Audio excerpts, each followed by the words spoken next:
The First Amendment prohibits a state from applying a conversion therapy ban to a licensed counselor who uses only talk therapy, because such a law regulates speech based on viewpoint and therefore demands the most rigorous constitutional scrutiny. Justice Neil Gorsuch authored the 8-1 majority opinion. The First Amendment's core guarantee is that every person has the right to speak their mind free from government-imposed orthodoxy. Laws that restrict speech based on its subject matter, called content-based restrictions, are presumptively unconstitutional and require strict scrutiny, meaning the government must prove the law is the most targeted possible means of serving a compelling public interest.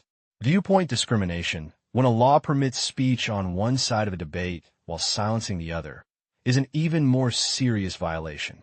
Colorado's law commits exactly that sin as applied to Chiles's practice.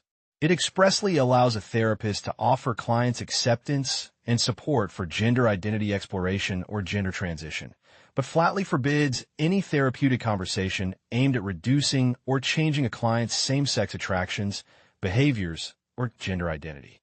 Because the law picks winners and losers based on a message being delivered, it discriminates based on viewpoint and triggers the highest level of constitutional scrutiny, not the lenient rational basis review the lower courts applied. Colorado advanced several arguments for why its law should survive without strict scrutiny, and none succeeded. First, the state argued that talk therapy is conduct, not speech, so the First Amendment's full force should not apply. That argument fails because relabeling speech as a treatment or therapeutic modality cannot strip it of constitutional protection. The only thing Chiles does with her clients is talk, and the law targets only what she says. Second, Colorado argued the law only incidentally burdens speech because its primary purpose is to ban a harmful medical treatment. That argument misreads the court's precedents.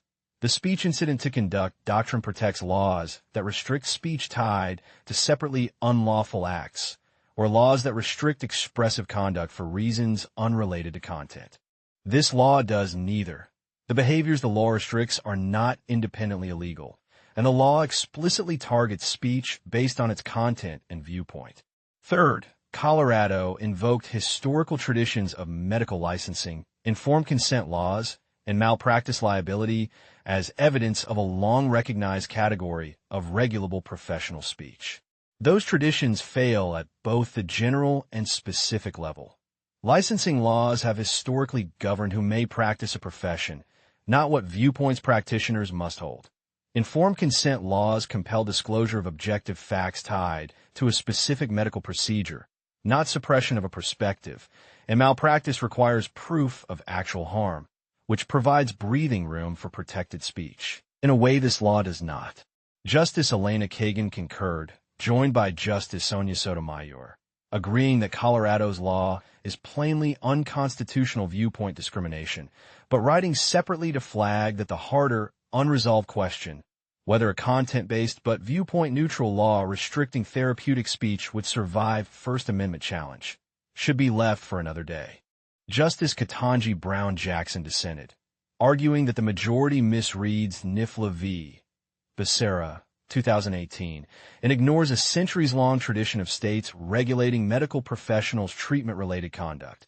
In her view, Colorado's law incidentally restricts Chiles's speech only as a byproduct of regulating a harmful medical treatment, which does not trigger heightened scrutiny, and the majority's holding dangerously undermines states' ability to enforce any standard of care administered through speech.